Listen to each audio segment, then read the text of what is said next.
It's 2024, January. We're in the kitchen, so my son, Nirvan, who's 15, is packing lunch for us. We have a busy day ahead of us. I have my theater classes, and he's going to an outing with all of his friends from school. So it's snowing outside, kind of cold. So we put on our warm coats and our boots, and I open the door. It's snowing, up to my knees, of course. It's Montreal in January, what else? And, and as I walk out, I step out, and there's snow. I look up, and snow on my face, snowflakes, snow. I remember the first time I had seen snow. 2019, December. Queens, Hollis, New York. We're in a house with no electricity, no gas, no water. It's pitch dark, and we're sitting there, me and my son, little Nirvan. We're sitting in front of a rustic, huge window, looking outside into the winter wonderland. It's white, and that's the first time we saw snow. Little Nirvan wants to go out and play and write his name, but I'm kind of worried. Is he gonna get a frostbite? I don't know the neighborhood. I'm worried. I look from the corner of my eye towards the room. The make-do bed that we have is of all the clothes from our luggage spread out just to make it feel warm. But somehow, from those wooden floors, the cold seemed to come in. I let Nirvan go because I did not want to take this moment away from him. I didn't want him to look back and remember this cold, dark room to this page of our life. Because this wasn't what it was. Our destination was different. We were going towards Canada through Roxham Road.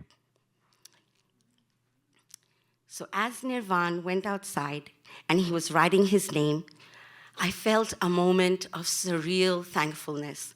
Thankful to be breathing, thankful that Nirvan saw snow, and thankful to be free.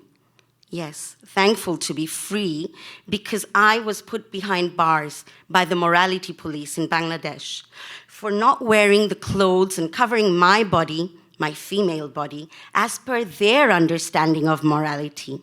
For drinking beer, I mean, please give me a break. For being in the wrong part of town. I had to flee. It was getting dangerous. So I fled towards Canada, the land of promises. When we checked into New York, we had gone into a hotel, but I didn't have enough money to last us long.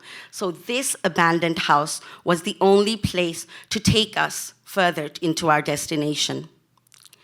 But I really didn't know how much longer we could stay, because the man from the Bangladeshi community who had let us stay was finding more and more reasons to call me over and over again with excuses to come to this house with his friends really late in the night. One time he had tried to come through the basement, so we closed all the doors and windows, and little me and Nirvan just sat there, listening to our hearts beat. We were terrified. Next destination, Greyhound bus stop. At the Greyhound bus stop, we were just waiting for 2 tickets to take us towards Plattsburgh, Roxham Road. I'm just gonna take a moment. Yeah.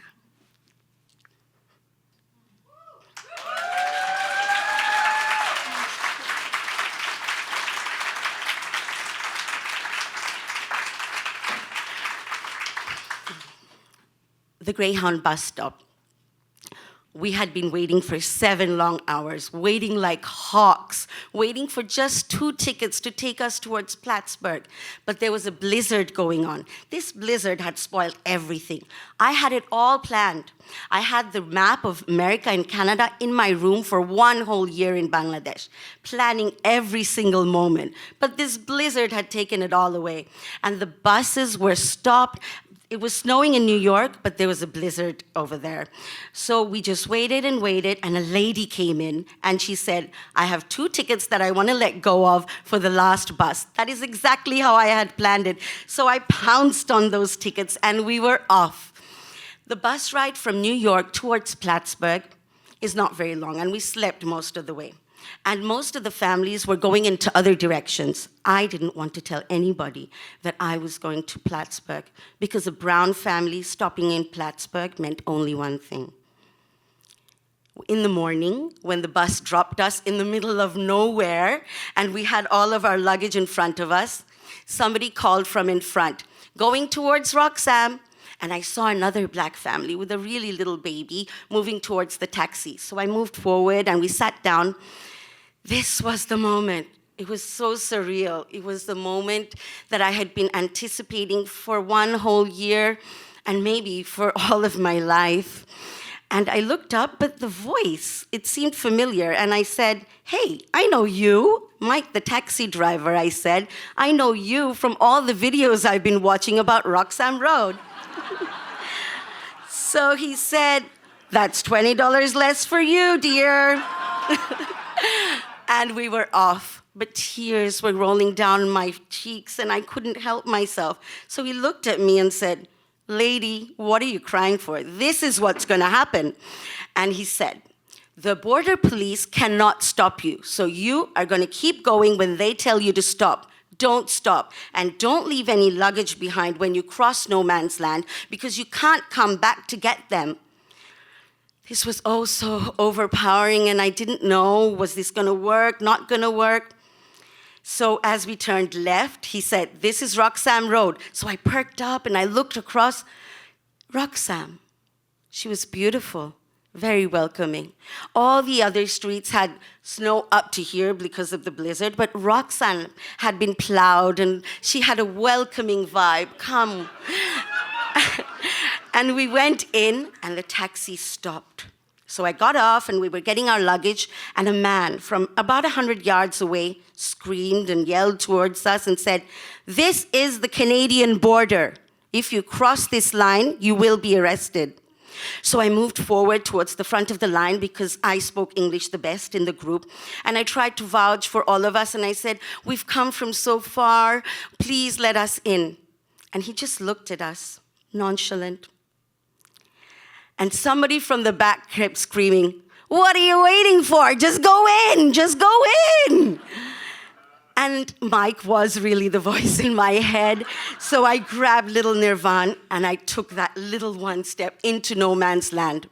But this border security guard, he had arms and I was scared. So I took my second step and then my third. And as I stepped in, the border, as I was going to step in, I just stopped. And I just had tears streaking down my eyes, and I just didn't know what to do. So the border police, I think there was a connection, and he looked at me and he said something that I will never forget for the rest of my life. He said, "Well, I'm not going to invite you in, am I?"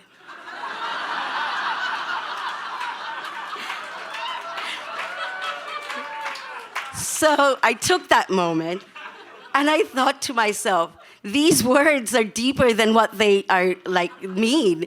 And in life, you do take that leap of faith, you do take that moment, and nobody's going to ever invite you in anywhere. So I stepped in. And the border police, he put a warm blanket over us, this time smiling. He looked at me in the eye and said, "You are under arrest, ma'am. Welcome to Canada."